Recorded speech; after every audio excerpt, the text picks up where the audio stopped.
తెలంగాణ రాష్ట్ర వ్యాప్తంగా జరుగుతున్న ప్రతి అంశంతో పాటు రాష్ట్ర రాజకీయాలలో జరిగే వాస్తవాలను కూడా చర్చించే ప్రయత్నం చేద్దాం. నిజానికి తెలంగాణ రాష్ట్ర వ్యాప్తంగా ఉప ఎన్నిక నగారా అయితే మోగింది. ఎన్నికల నగారా అయితే మోగింది. సో మొత్తానికి హైదరాబాద్లో ఉండే ప్రతి ఒక్కరూ కూడా ఆలోచించాల్సిన విషయం ఇది. సమయం సందర్భం అనుకూలంగా ఓటర్లకు వచ్చింది. ఇక తీర్పు ఇవ్వాల్సిన బాధ్యత కూడా ఓటర్లపైనే ఉంది. ముఖ్యంగా జూబ్లీ హిల్స్కు సంబంధించిన ప్రతి ఓటర్ మీద ఒక బాధ్యత మీపై ఉన్నది. ఎందుకంటే తెలంగాణ రాష్ట్ర వ్యాప్తంగా అనేక రాజకీయ పార్టీలకు సంబంధించి అది ఉమ్మడి ఆంధ్రప్రదేశ్ అయినా లేదా ప్రత్యేక తెలంగాణ రాష్ట్రమైనా నాటి నుంచి నేటి వరకు జరిగిన ప్రతి పరిణామాన్ని కూడా చాలా స్పష్టంగా దగ్గర నుండి చూసాం ఈ తెలంగాణ ప్రాంతవాసులు. ఇతర రాష్ట్రాల నుంచి వచ్చి సెటిలర్లుగా ఇక్కడ మారిన వ్యక్తులు కూడా ఆలోచించాల్సిన విషయమే.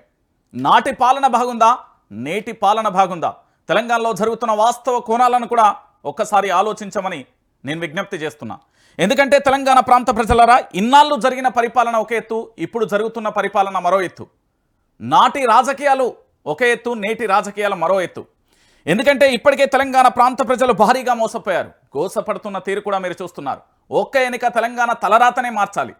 ఎస్, జూబ్లీ హిల్స్ ఉప ఎన్నికకు సంబంధించి మాగంటి గోపీనాథ్ తన మరణంతో ఏర్పడిన ఉప ఎన్నికలలో తన స్థానానికి సంబంధించి, అంటే బీఆర్ఎస్ పార్టీ అయినా ఏ పార్టీ అయినా అక్కడ అభ్యర్థి చనిపోయిన తర్వాత ఆ స్థానం అనేది వారి కుటుంబానికి ఇవ్వడం రాజకీయాలలో కొత్త ఓనమాలు నేర్పించాల్సిన అవసరమైన ఉంది.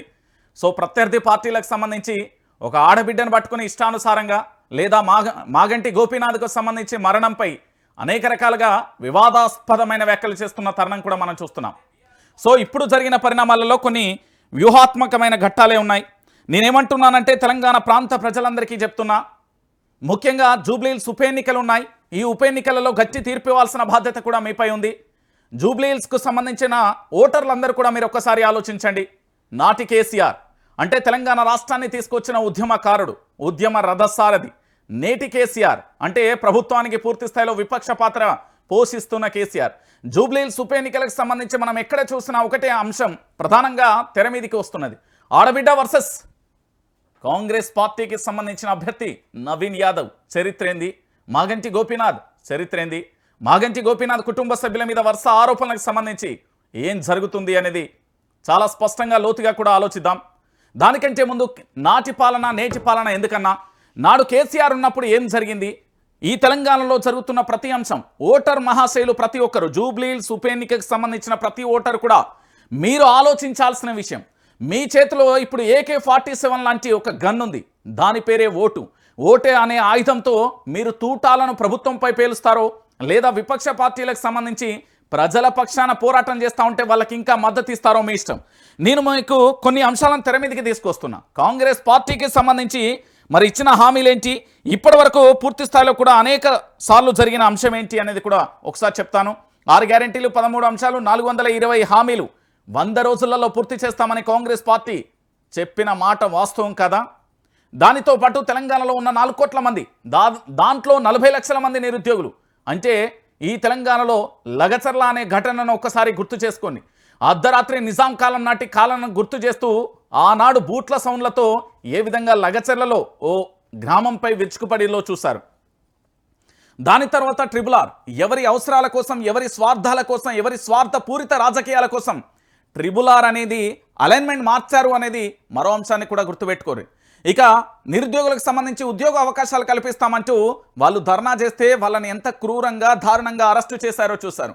దాంతోపాటు ఆమరణ నిరాహార దీక్ష వాళ్ళను ఏ విధంగా భేదించారో చూశారు. సోషల్ మీడియాలో పోస్టులు పెడుతున్నందుకు అన్యాయంగా, అక్రమంగా, ఎంత దారుణంగా, క్రూరంగా తింటున్న కంచం మీకెళ్ళి గుంజుకెళ్ళిన ఘటనలు చూశారు.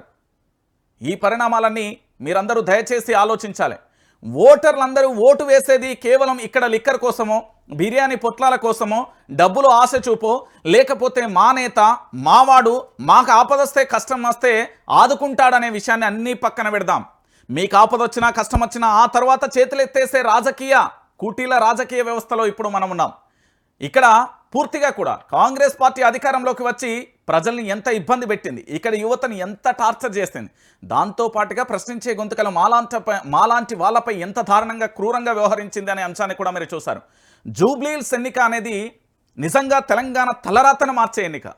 ఈ తెలంగాణలో ఉన్న 4 కోట్ల మందికి స్వేచ్ఛావాయువులు ఇస్తుందా, ప్రజాస్వామ్యాన్ని ఇస్తుందా, లేదు బందీలుగా మార్చేస్తుందా అనేది జూబ్లీహిల్స్ ఓటర్లందరూ కూడా ఆలోచించండి. 6 గ్యారెంటీలు, 13 అంశాలు, 420 హామీలు పక్కన పెట్టిన ముఖ్యమంత్రి, మంత్రుల తీరు, ఎమ్మెల్యేల తీరు, ఎమ్మెల్సీల తీరు, ఎంపీల తీరు ఏ విధంగా ఉన్నదో చూశారు. దానితో పాటు అధికారులకు సంబంధించి రోజు చూస్తున్నారు. ఎక్కడో ఒక చోట అవినీతి మరకలతో ఏసీబీ అధికారులకు పట్టుబడుతున్న తీరు కూడా మనం చూస్తున్నాం. మరి ఇంత రచ్చ జరుగుతూ ఉంటే ఒక ఆడబిడ్డ స్టేజ్ మీద కన్నీళ్లు పెట్టుకొని ఉంటే తన కుమారుడు మైకు పట్టుకొని తన తల్లిని ఓదారుస్తున్న హృదయ విదారకమైన సంఘటనను మనం చూసాం. నిజంగా అనారోగ్యంతో చనిపోయిన మాగంటి గోపీనాథ్కు సంబంధించి ఒక ఎమ్మెల్యే స్థాయి వ్యక్తిని కూడా ఏ విధంగా వేధించారు. వారి యొక్క సతీమణి మాగంటి గోపీనాథ్ వారి యొక్క సతీమణి అభ్యర్థిగా నిలుస్తుంటే తనకు మద్దతు ఇవ్వాల్సింది పోయి ఆడబిడ్డ మీద ఎన్ని విమర్శలు చేస్తున్నారనేది గత కొన్ని రోజులుగా జరుగుతున్న పరిణామం చూసాం. ఇక దానితో పాటుగా ఏ విధంగా నా టార్గెట్ బీఆర్ఎస్, ఎందుకంటే ప్రాంతీయ పార్టీ ఉండదు. ప్రాంతీయ పార్టీ ఉంటే ఏమవుతుంది? ఇక్కడ నీళ్ళ కోసం పోరాటం చేస్తుంది, ఇక్కడ ప్రజల కోసం పోరాటం చేస్తుంది, ఇక్కడ రైతుల కోసం పోరాటం చేస్తుంది, ఇక్కడ నిరుద్యోగుల కోసం పోరాటం చేస్తుంది, ఇక్కడ ప్రాజెక్టుల కోసం పోరాటం చేస్తుంది, ఇక్కడ విద్యుత్ కోసం పోరాటం చేస్తుంది, ఇక్కడి అధికారుల కోసం, ఈ ప్రాంత వాసుల కోసం ఎంత దూరమైనా ముందుకు కదలి రణమై నిలబడి కలబడి ఈ ప్రాంతాన్ని కాపాడుకుంటుంది ప్రాంతీయ పార్టీ. 2 జాతీయ పార్టీలు చేస్తున్న క్రూరమైన రాజకీయాలు గతంలోనే చూసాం. ఎందుకంటే ఈ రాష్ట్రానికి సంబంధించి మంత్రి పొంగులేటి శ్రీనివాసరెడ్డి బాగా గుర్తుండాలి. తన మీద ఈడీ రైడ్ జరిగినప్పుడు ఇప్పటి వరకు భారతదేశ చరిత్రలోనే ఈడీ తన యొక్క పూర్తి వివరాలను వెల్లడించకుండా వెళ్ళిపోయిన సంఘటనను మీకు గుర్తు చేస్తున్నా. దాంతోపాటు రాష్ట్రానికి సంబంధించిన బడా నేతలు, అంటే వాళ్ళు వ్యాపారులైనా, రాజకీయ నాయకులైనా లేదా ధనవంతులైనా కూడా వాళ్ళ కుటుంబాల మీదకి హైడ్రా ఏ విధంగా పోకుండా ఉండగలిగింది అనేది ఆలోచించాలి. కోర్టు ఆదేశాలు ఉన్నప్పటికీ కూడా బుల్డోజర్లతోని ఏ విధంగా పేద ప్రజల మీదకి తోలారు అనేది గుర్తుపెట్టుకోరు. చినుకు పడితే చాలు చిత్తడయ్యే మహానగరంగా ఎందుకు మార్చారనేది అడగండి. దాంతోపాటు ఒక 10 నిమిషాలు వర్షం పడితే ట్రాఫిక్ కిలోమీటర్ల మేర ఏ విధంగా వస్తున్నది. నాటి హైదరాబాద్ బ్రాండ్ నేడు ఏమైంది? అర్ధరాత్రి అని పగలు రాత్రి తేడా లేకుండా పట్టపగలే జరుగుతున్న దారుణాలు ఏ విధంగా ఉన్నాయి, క్రైమ్ రేట్లో హైదరాబాద్ ఏ విధంగా ఉంది, సేఫ్టీలో హైదరాబాద్ ఎట్లున్నది అనేది మీరందరూ కూడా దయచేసి ఆలోచించాలి. ఎందుకంటే జూబ్లీహిల్స్ ఎన్నిక అనేది ప్రతిష్టాత్మకంగా తెలంగాణ ప్రాంత ప్రజల తలరాత మార్చే ఎన్నిక. నేను మళ్ళీ చెప్తున్నా, ఇప్పటి వరకు జూబ్లీహిల్స్ ఎన్నికలకు సంబంధించి గతంలో మనం చాలా సందర్భాలలో కూడా చూసాం.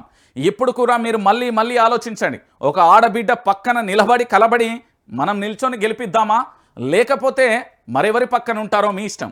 ఎందుకంటే కాంగ్రెస్ పార్టీకి సంబంధించి ఇప్పటి వరకు జరుగుతున్న ప్రతి అంశాన్ని కూడా మీరు చూశారు, ఇప్పుడు కూడా చూస్తున్న ప్రతి ఎపిసోడ్ను కూడా చూసాం. సో మొత్తానికి ఇక్కడ జరుగుతున్న కొన్ని పరిణామాలలో వాస్తవ కోణాలు ఏంటి అనేది కూడా మనం ఆలోచించాల్సిన విషయం అయితే కనబడుతుంది. సో ఇక్కడ జరుగుతున్న ప్రధానమైన ఎపిసోడ్ ఏంది అంటే తెలంగాణ ప్రాంత ప్రజలందరూ కూడా దయచేసి ఆలోచించాల్సిన విషయం ఏంది అనేది ఒకసారి మీకు చెప్పే ప్రయత్నం అయితే చేస్తా. సో దీంట్లో ప్రధానంగా కూడా కొన్ని అంశాలు ఉన్నాయి. నా దగ్గరికి వచ్చిన కొన్ని అంశాలు నేను చాలా రోజులుగా లైవ్లో లేనందున మీ అందరికీ కూడా నేను చెప్పే ప్రయత్నం అయితే చేస్తున్నాను. ఏం కథ అనేది ఒకసారి కొన్ని అంశాలు నా ముందుకు వచ్చాయి. సో ఇది తెలంగాణలో ఉన్న ప్రతి ఒక్కరూ కూడా ఆలోచించాల్సిన విషయం. ఏం కథ అనేది కూడా చూద్దాం. సో అసలు తెలంగాణలో జరుగుతున్న ప్రధాన అంశం ఏంది అనేది కొన్ని అంశాలను మీ ముందుంచే ప్రయత్నం అయితే చేస్తా. ఎన్నిక ఎవరికి 2 రాజకీయ పార్టీలా, 3 రాజకీయ పార్టీలా, లేదు స్థానికంగా ఉండే ప్రజల తలరాతను మార్చేందుక, లేదు రాజకీయ నాయకుల తలరాతలు మార్చేందుక?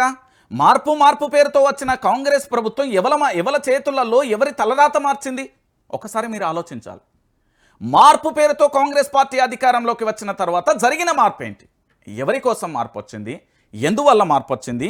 ఎవరి వల్ల మార్పు వచ్చింది? ఇప్పుడు ఒకసారి జూబ్లీహిల్స్ సంబంధించిన ప్రజలతో పాటు ఈ తెలంగాణలో ఉన్న ప్రతి ఒక్కరు కూడా ఆలోచించండి. ఎందుకు నేను అభ్యర్థన చేస్తున్నా అంటే ఇది తెలంగాణ రాష్ట్రంలో ఉన్న కాంగ్రెస్ పార్టీ బానిస సంఖ్యలను తెంచడానికి, ప్రజాస్వామ్యాన్ని కాపాడడానికి, భారత రాజ్యాంగాన్ని మనం నిలబెట్టుకోవడానికి. తెలంగాణలో జరుగుతున్న వికృతమైన కొన్ని చేష్టలను చూస్తాం, పరిపాలన గాడి తప్పిన తీరు చూస్తాం, నేతల అహంకార ధోరణి చూస్తాం. ఇవన్నీ కూడా మనం చూసాం కదా. మరి ఇవన్నీ చూసినప్పుడు జరుగుతున్న పరిణామం ఏంటి? ఈ పరిణామాలలో ఇప్పటి వరకు తెలంగాణలో జరిగిన మరికొన్ని పరిణామాలు ఏంటి? వీటన్నింటిని కూడా చర్చిద్దాం, వాస్తవాలు కూడా మాట్లాడే ప్రయత్నం చేద్దాం. ఈ రోజుతో తెలంగాణలో పూర్తి స్థాయిలో జరుగుతున్న ఎపిసోడ్లలో అసలు సిసలైన వాస్తవాలను కూడా చూసే ప్రయత్నం అయితే చేద్దాం. ఒకసారి ఈ వార్త చూసిన తర్వాత మనం మాట్లాడుకుందాం. మాగంటి గోపీనాథ్ వారి యొక్క సతీమణి సునీత అండి. సునీత గోపీనాథ్ కంటతడి పెడుతున్న దృశ్యాలు తెలంగాణలో ఉన్న ప్రతి ఆడబిడ్డను కూడా కదిలించిన హృదయ విదారకమైన ఒక బాధాకరమైన సన్నివేశమే. ఎందుకు నేను ఈ అంశాన్ని చెప్తున్నానంటే, ఒకసారి ఇక్కడ జరుగుతున్న ఎపిసోడ్లలో భాగంగా ఈ ఇద్దరు చిన్నారులను ఒకసారి చూడండి. నేనేమంటున్నానంటే, మాగంటి గోపీనాథ్కు సంబంధించి అక్కడ ఉప ఎన్నిక అనేది అకస్మాత్తుగా తన మరణంతో ఏర్పడిన ఒక ఉప ఎన్నిక. సో దాంట్లో భాగంగా తన కుటుంబానికి న్యాయం చేయాలనే పద్ధతిలో బీఆర్ఎస్ పార్టీ వారి యొక్క సతీమణికే పూర్తి స్థాయిలో కూడా ఏంది అభ్యర్థికి సంబంధించి నిలబెట్టింది. అంటే వారి కుటుంబంలో మాగంటి గోపీనాథ్కు సంబంధించిన కుటుంబ సభ్యులు, అంటే మాగంటి గోపీనాథ్ సతీమణి సునీత గోపీనాథ్కే టికెట్ ఇవ్వడం జరిగింది. ఈ స్టేజ్ మీద కంటతడి పెడతా ఉంటే ఇద్దరు చిన్నారులు, అంటే వాళ్ళ తల్లిని ఓదార్చే బాధాకరమైన సన్నివేశం అండి ఇది. దాంతోపాటుగా నేతలందరూ కూడా స్టేజ్ మీద ఉన్నారు. ఇక్కడ సబితా ఇంద్రారెడ్డి కానీ లేదా మరికొంతమంది మహిళలకు సంబంధించిన నేతలు కూడా వాళ్ళని ఓదార్చే ప్రయత్నం చేస్తున్నారు. ఇప్పుడు జూబ్లీలకు సంబంధించి ప్రతి ఒక్కరు కూడా ఇక్కడ ఆలోచించాల్సిన విషయం ఏంటంటే, దీంట్లో ఈ ఫోటోను చూసిన తర్వాత ఎవరు అభ్యర్థి, ఎవరు ప్రజల కోసం పనిచేస్తారు, ఎవరు సెటిల్మెంట్ల కోసం పనిచేస్తారు, ఎవరి ఫోటోలు ఏ పోలీస్ స్టేషన్లలో ఉన్నాయి, ఎవరు ఏంటి అనేది ఒకసారి మనం లోతుగా చర్చించాల్సిన అవసరం లేదు. ఇది ప్రజలందరికీ తెలిసిన విషయం. ఎందుకంటే సోషల్ మాధ్యమాలలో ఏరులై పారుతున్న ఫోటోలే దానికి ఒక నిదర్శనం. సో వీరి పక్షాన నిలబడదామా, వీరి పక్షాన నిలబడి వీళ్ళను ధైర్యం చెప్పే ప్రయత్నం చేద్దామా, జూబ్లీహిల్స్ ఉప ఎన్నికలలో అభివృద్ధి నాడు ఎట్లుండే నేడు ఎట్లున్నది అనేది ఒకసారి చూద్దాం. ఇక జూబ్లీహిల్స్ ఉప ఎన్నికల ప్రచారంలో భాగంగా సోమవారం రహమత్ నగర్లోని ఎస్వీఆర్ గ్రాండ్లో నిర్వహించిన ముఖ్య కార్యకర్తల సమావేశంలో భాగోద్వేగంతో కంటతడి పెడుతున్న జూబ్లీహిల్స్ బీఆర్ఎస్ అభ్యర్థి మాగంటి సునీత గోపీనాథ్. చిత్రంలో పార్టీ వర్కింగ్ ప్రెసిడెంట్ కేటీఆర్, మాజీ మంత్రులు హరీష్ రావు, సబితా ఇంద్రారెడ్డి అంటూ కూడా చూస్తున్న ఈ ఫోటో ఇప్పుడు తెలంగాణలో వైరల్గా మారింది. అయితే దీనికి సంబంధించి కాంగ్రెస్ పార్టీ లేదా ఇతర సోషల్ మాధ్యమాలకు సంబంధించి రకరకాలుగా ప్రయత్నాలు చేస్తూనే ఉన్నారు.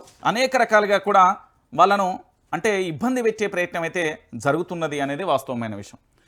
సో జూబ్లీహిల్స్లో ఒక్కో వ్యక్తికి 2-3 ఓటర్ ఐడి కార్డులు ఉన్నాయి.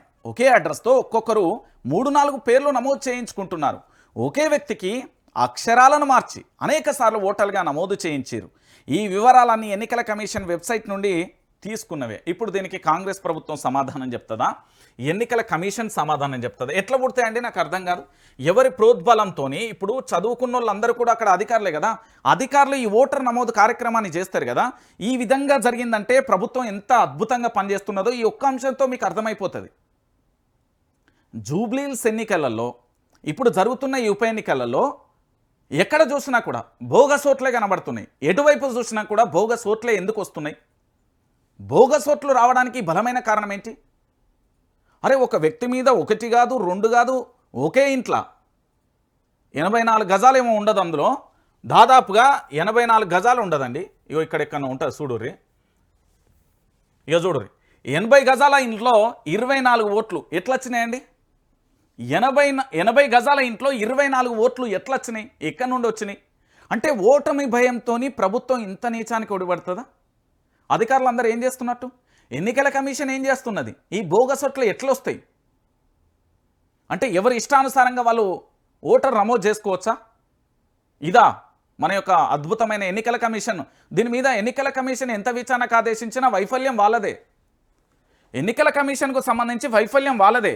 ఇంత దారుణంగా ఇంత ఘోరంగా కాంగ్రెస్కు సంబంధించి కుట్ర కోణాలు చేస్తూ ఉంటే ఇంకేముంటుంది?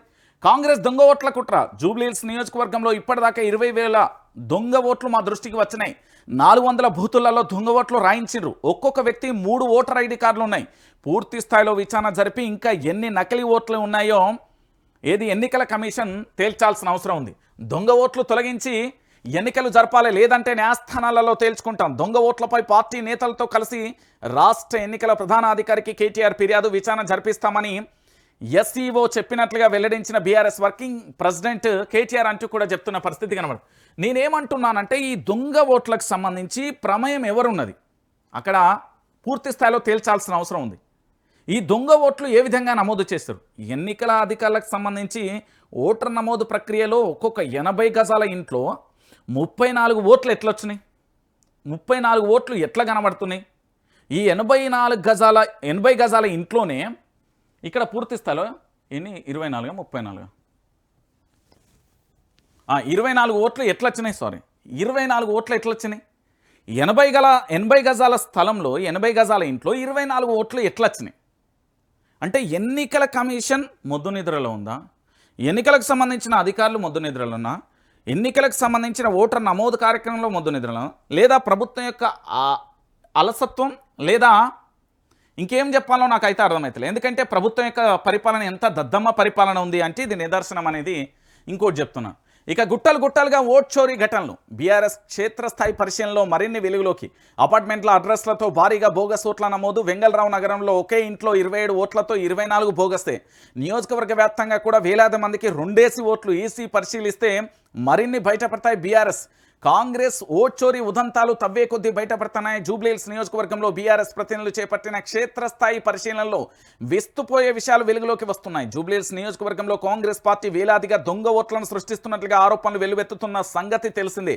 ఎలక్షన్ కమిషన్ విడుదల చేసిన ఓటర్ల తుది జాబితాలో ఈ బోగస్ ఓట్లు ఉన్నట్టుగా కూడా బీఆర్ఎస్ పరిశీలనలో కూడా తేలిన అంశానికి సంబంధించి కూడా చూస్తున్నాం. ఇక దానితో పాటుగా ఇంకొక ప్రధానమైన చర్చ కూడా చూడాలి. జూబ్లీహిల్స్ నియోజకవర్గంలోని ఏ అపార్ట్మెంట్ను పరిశీలించినా పదుల సంఖ్యలో దొంగ ఓట్లు ఉన్నాయని తెలుస్తుంది. బోగస్ ఓట్లన్నీ కాంగ్రెస్ అభ్యర్థి సన్నిహితుల చిరునామాలతో ఉన్న అపార్ట్మెంట్లలో బయటపడడం గమనార్హం. అదేవిధంగా మరికొంతమంది రౌడీ షీటర్లు, కాంగ్రెస్ నేతల సన్నిహితులు, బంధువుల ఇళ్లలో వేలాది బోగస్ ఓట్లు నమోదవుతున్నట్లుగా స్పష్టమవుతున్నది. నియోజకవర్గంలోని అన్ని ప్రాంతాలలో తనిఖీలు చేస్తే వేలాది ఓట్లు బయటపడే అవకాశాలు ఉన్నాయని చెప్తున్న పరిస్థితి కనబడుతుంది. ఇప్పుడు జూబ్లీహిల్స్ నియోజకవర్గంలో అసలు ఎన్ని ఓటర్లు ఉన్నాయి, వీళ్ళు ఎట్లెట్లేస్తారు, ఏం కథ ఒకసారి ఆలోచించండి. మీకు ఉదాహరణ ఏం లేదు, సాక్ష్యాలతో సహా మాట్లాడుకుందాం. జూబ్లీహిల్స్ నియోజకవర్గంలోని ఒక ఇంట్లోకి సంబంధించి చూద్దాం. ఎక్కువ ఓట్లు ఉండడం సహజమే, ఒకే ఇంటి నెంబర్ పైన ఎక్కువ ఓట్లు ఉండొచ్చు. ఇలాంటివి బహుళ అంతస్తులలో ఉండే ఛాన్స్. 2023 నుంచి ఓటర్ల సంఖ్యలో మార్పు లేదు. జూబ్లీహిల్స్ ఓటర్ల జాబితాపై క్లారిటీ ఇచ్చిన ఈసీ అంటూ కూడా చెప్తున్న పరిస్థితి కనబడుతుంది. ఒకే ఇంటి నెంబర్పై 44 ఓట్లు ఉండడం సహజమేనని ఎన్నికల సంఘం క్లారిటీ ఇచ్చింది. జూబ్లీహిల్స్ ఉప ఎన్నిక నేపథ్యంలో ఓటర్ల జాబితాలో అవకతవకలపై జిల్లా ఎన్నికల యంత్రాంగం సోమవారం స్పష్టతను ఇచ్చింది. ఇంటి నెంబర్ 8-3-231/B/118లో 50 మంది ఓటర్లు. ఇక 8-3-231/B/119లో 10 ఓటర్లు. ఇక ఇట్లా చెప్పుకుంటూ పోతే చాలా ఓటర్లు ఉన్నాయండి. ఒకసారి ఇక్కడ చూడుర్రి, ఒక్కొక్క ఇంట్లో ఎంత రచ్చగా మారినాయంటే ఓటర్లకు సంబంధించి ఇంత దారుణమా. ఇది చూడుర్రి, ఇక్కడ ఎన్ని ఓట్లు ఉన్నాయి, ఒక ఇంట్లో 50. దాంతోపాటు ఇక్కడ ఎన్ని ఉన్నాయి, 10 ఓట్లు. ఇక్కడ ఎన్ని ఉన్నాయి, 8. ఈడెంత ఉన్నాయి, 43. ఏంది ఇవన్నీ? ఒకే ఇంటి నెంబర్ మీద ఇన్ని ఉన్నాయి. 4 ఇండ్లలో దాదాపుగా ఒక్కొక్క ఇంట్లో ఎన్ని ఉన్నాయో చూడురు మీరే. 100 ఓట్లకు పైగా ఉన్న పరిస్థితి కనబడుతుంది. అంటే రాష్ట్ర ఎన్నికల సంఘం కూడా క్లారిటీ ఇచ్చింది, ఉండొచ్చు, బహుళ అంతస్తులలో ఉండే ఛాన్స్ ఉన్నది. మరి దాని మీద ఎన్నికల సంఘం ఏం చేయాలి? ఎన్నికల సంఘం ఏం చేస్తున్నట్టు? ఎన్నికల సంఘం ఏడున్నది, ఏం చేయాలి, ఎట్లా, ఏంది పరిస్థితి? అంటే ఉండొచ్చు అనే ఒక మాట అంటే అయిపోతుందా? ప్రభుత్వం నిజంగానే రాజీనామా చెయ్యాలి, చేసింది అని మేము చెప్తూకుంటారా? తెలంగాణ రాష్ట్ర వ్యాప్తంగా కూడా పూర్తి స్థాయిలో మీరు చూడుర్రి, మాగంటి గోపీనాథ్ కుటుంబ సభ్యులకు సంబంధించి వాళ్ళ మాగంటి గోపీనాథ్ సతీమణి సునీతకు సంబంధించి పూర్తి స్థాయిలో అభ్యర్థిగా నిలబడ్డప్పటి నుంచి ఈ బోగస్ ఓట్లు అనేది కోకొల్లలుగా పుట్టుకొస్తున్నాయి. అంటే బీఆర్ఎస్ పార్టీని ఓడించడానికి, బీఆర్ఎస్ పార్టీ అభ్యర్థిని ఓడించడానికి జరుగుతున్న ఒక కుట్రనే. ఎందుకంటే ఓటు వేసే వరకే మన చేతిలో ఉంటాయి. ప్రభుత్వం వాళ్ళ చేతిలో ఉంది, ఎన్నికల సంఘం వాళ్ళ చేతిలో ఉంది, పోలీసు వ్యవస్థ వాళ్ళ చేతిలో ఉంది. లోపట ఏం జరుగుతుందో అనేక సినిమాలు చూస్తున్నాం. గట్లనే ఇక్కడ కూడా సినిమా చూపించే ఛాన్స్ ఉంటుందా, ఏమవుతుంది అనేది కూడా మనం వేచి చూడాలి. ఎంత ప్రచారం చేసినా ఏం చేసినా దొంగ ఓట్లు అరికట్టం లేనప్పుడు ప్రభుత్వం ఉండేందుకు లేనందుకు, ఎన్నికల సంఘం ఉండేందుకు లేనందుకు, బహుళ అంతస్తులలో ఉండొచ్చు, ఉండే ఛాన్స్ ఉంటాయంటే ప్రభుత్వం ఎన్నికల సంఘం ఏం చేస్తున్నది? మరి ఎన్నికల సంఘానికి సంబంధించి పూర్తి స్థాయిలో కూడా ఈ దొంగ ఓట్లను అరికట్టాల్సిన బాధ్యత ఉంటుంది కదా. అలాంటప్పుడు అక్కడ ఎన్నికలు పెట్టేందుకు? ఇక మరి దొంగ ఓట్లు ఉన్న కాడ ఎన్నికలు పెట్టి దేనికి? దానివల్ల ఏం ప్రయోజనం చేకూరుతుంది? దానివల్ల ఏం జరుగుతుంది? అంటే ఎవరికి లాభం చేకూరుతుంది? ఇది ఇట్లయిపోయింది. పరిస్థితి ఎంత దారుణంగా ఉంది అంటే ఇంకా దీని గురించి మనం మాట్లాడాల్సిన అవసరమే లేకుండా పోయే పరిస్థితి ఏర్పడింది. రేవంత్ రెడ్డిని జనం చీకొడుతున్నారు. తిట్టరాని తిట్లు తిడుతున్నారు. కేసీఆర్ పథకాలకు కోతలు, జిహెచ్ఎంసీ ఎన్నికల తర్వాత ఉచిత వాటర్ స్కీమ్ ఎత్తేస్తారు, ఇండ్లను కూల్చేయడమే ఇందిరమ్మ రాజ్యం, గరీబులను రోడ్లపై పడేశారు, జూబ్లీహిల్స్లో ఓడిపోతామన్న భయంతో దొంగ ఓట్లు రాయించారు, నియోజకవర్గంలో వేలల్లో ఫేక్ ఓటర్లు, కాంగ్రెస్ను జూబ్లీహిల్స్లో దెబ్బ కొడితే ఢిల్లీలో అధిష్టానం అదిరిపడాలి, జూబ్లీహిల్స్ బీఆర్ఎస్ సమావేశంలో కేటీఆర్ హరీష్ రావు అంటూ కూడా చెప్పిన పరిస్థితి కనబడుతుంది. నిజానికి యనుమల రేవంత్ రెడ్డి ప్రభుత్వాన్ని, కాంగ్రెస్ ప్రభుత్వాన్ని ప్రజలు చీగొట్టుడు కాదు, పొల్లు తిట్టుకుంటున్నారు. గ్రామీణ ప్రాంతంలోకి గనక మీరు వెళ్ళినా, లేదా ఏ ఇంటి గడప దొక్కినా, ఆఖరికి కాంగ్రెస్ వాళ్ళ గడప దొక్కినా కూడా గదే మాట. ఇక్కడ కార్యకర్త సంతోషంగా లేడు, అలా అని నేతలు సంతోషంగా లేరు, అలా అని ప్రభుత్వం సంతోషంగా లేదు, అలా అని ప్రజలు సంతోషంగా లేరు. ఎవరు సంతోషంగా ఉన్నారు? పదవులు పేరుకు మాత్రమే అలంకరించే మంత్రులు, సీఎం మాత్రమే సంతోషంగా ఉన్నారు. తెలంగాణలో ప్రజలు సంతోషంగా ఉన్నారు అంటే ఇక అది వాళ్ళ యొక్క ఊహలు, పగటి కలలు కన్నట్టే. ప్రజలు వాస్తవమైన మాటలు కనుక ప్లే చేస్తే ఇక వాళ్ళ రాజీనామా చేస్తాడుగా, తెలంగాణ నుంచి పారిపోవాల్సిన పరిస్థితి ఏర్పడుతుంది. అంత దారుణమైన పరిస్థితులు కనబడుతున్నాయి. చెప్తున్నా కదా, ఎంత ఘోరంగా ఉన్నదంటే ప్రాక్టికల్గా ప్రజల్లోకి కనుక ముఖ్యమంత్రి సెక్యూరిటీ లేకుండా, లేదా నేతలు లేకుండా ఒక్కడే కనుక వెళ్ళి పూర్తి స్థాయిలో మొత్తం జూబ్లీహిల్స్ నియోజకవర్గం తన ఇల్లే కదా, తన ఇల్లు అక్కడనే ఉంటుంది, తన ఓటర్ కూడా అక్కడనే, ఆయన కనుక మొత్తం తిరిగితే మాత్రం ప్రజలే చెప్తారు. కొన్ని డివిజన్లల్లో రేవంత్ రెడ్డి సింగిల్గా పాదయాత్ర చేసో లేదా ఊరికే అట్లా వెళ్ళింది అనుకో, ఎవరు లేకుండా పోతే ఇక ప్రజల మాటలు విని మళ్ళీ ఇటు అత్తడా, ఇక అట్నుండి అటే ఇటన్నా వెళ్తాడా మనకు తెలియని పరిస్థితి ఉన్నది. ఎందుకంటే ప్రభుత్వం అంత దారుణమైన పరిపాలన చేస్తుంది. ప్రభుత్వ పరిపాలన అనేది ప్రజలు జీర్ణించుకోలేని స్థాయిలో వెళ్ళిపోయింది.